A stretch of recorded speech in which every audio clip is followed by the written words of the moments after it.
Building character through autosuggestion. As a devoted student of psychology, I came to a powerful realization. Every person becomes what they are because of their dominating thoughts and desires. I knew that every deeply rooted desire seeks outward expression, seeks form, until it becomes reality. And I also knew that self-suggestion is the single most powerful factor in building character. In fact, it is the only principle through which character is formed. Armed with this understanding, I set out to rebuild my own character. And I did so through a very unique method, by conducting nightly imaginary meetings with my invisible counselors. Each night, I would sit at an imaginary table and call on members of my mental cabinet, great figures from history, to contribute their knowledge and traits to my own character. I would speak to each one directly, out loud. Mr. Emerson, I desire to acquire from you the marvelous understanding of nature which distinguished your life. Impress upon my subconscious mind the qualities that enabled you to adapt so perfectly to the laws of nature. Mr. Burbank, teach me to harmonize with the laws of life, just as you taught the cactus to shed its thorns and become food. Help me grow something where nothing grew before. Napoleon, I call upon your unmatched ability to inspire people to action. Grant me the endurance and faith you used to turn defeat into victory and climb mountains of impossible obstacles. Mr. Payne, give me your fearlessness, the boldness to speak truth with clarity, no matter the resistance. Darwin, I ask for your infinite patience and your ability to study truth without bias or haste. Lincoln, share with me your justice, your compassion, your strength in humor and humanity. Mr. Carnegie, help me grasp the principles of organized effort that helped you build your empire and guided my choice of life's work. Mr. Ford, give me your persistence and confidence, the same spirit that transformed simplicity into greatness. Mr. Edison, closest to me, your faith in uncovering nature's secrets and your unrelenting drive in the face of failure has helped me more than words can express. Each night my focus would vary depending on the traits I wished to strengthen. I studied their lives, their words, their patterns, and over time, something miraculous began to happen. These imagined figures became real to me. They developed personalities. Lincoln always entered last. He walked slowly, solemnly, with his hands behind his back. He would sometimes pause, place a hand on my shoulder, and offer a wordless expression of empathy.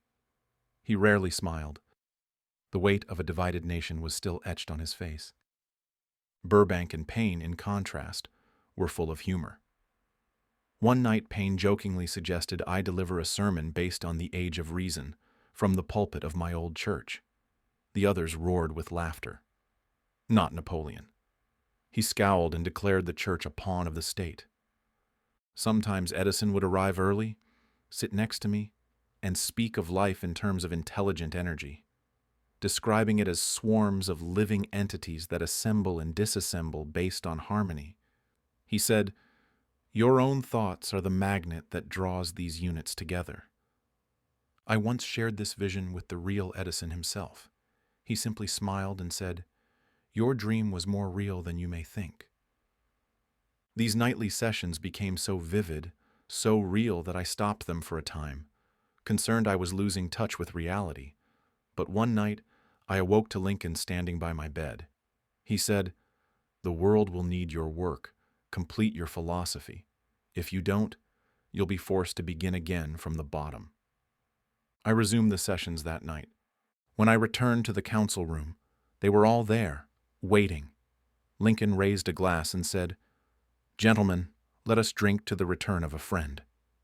Since then, I've added over 50 new members, spiritual giants like Christ, Socrates, Confucius, Newton, and St. Paul. This is the first time I've shared this publicly. For years I feared I'd be misunderstood. But age has given me courage. I know now what these experiences meant. Even if they were products of my imagination, they led me down paths of greatness, boldness, and clarity. Somewhere in the brain, Perhaps in the structure of the sixth sense lies an organ that receives thought vibrations from sources unknown. When the mind is stimulated by danger, excitement, or purpose, it becomes receptive to these hunches. It is during these moments, especially in my council meetings, that I receive my best ideas, my inspiration, my guidance. The original goal of these meetings was simple: to impress my subconscious mind with traits I wished to acquire. But over time, they became much more than that. Whenever I faced real danger or serious problems, guidance came, like a silent hand on my back. Henry Ford used the sixth sense in his business. Edison used it to invent what had never been imagined before. And nearly every great spiritual or military leader, Christ, Buddha, Joan of Arc, Muhammad, seemed to operate from a higher source of guidance. The sixth sense is not something you can summon on command. It comes slowly, through mastery of the other 12 principles. Often, it doesn't awaken until midlife, after decades of reflection and spiritual discipline, and even then, it will not arrive for everyone. But even if your only goal is material wealth, this principle still matters. It is the final step in a complete philosophy of achievement, because without understanding of self, of others, of nature, and of your purpose, no amount of money will bring meaning.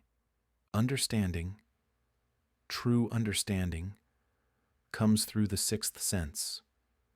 You may not grasp it fully now, but come back to this in 1 month. Read it again, then again in 6 months. Each time, you will feel a higher energy, a deeper pull. Eventually, you will find the ability to rise above fear, doubt, and resistance. You will act when others hesitate. You will create when others consume. And you will know, deep within, that you are not alone. Because something greater is guiding you. You have touched the spirit of greatness, and it has touched you back.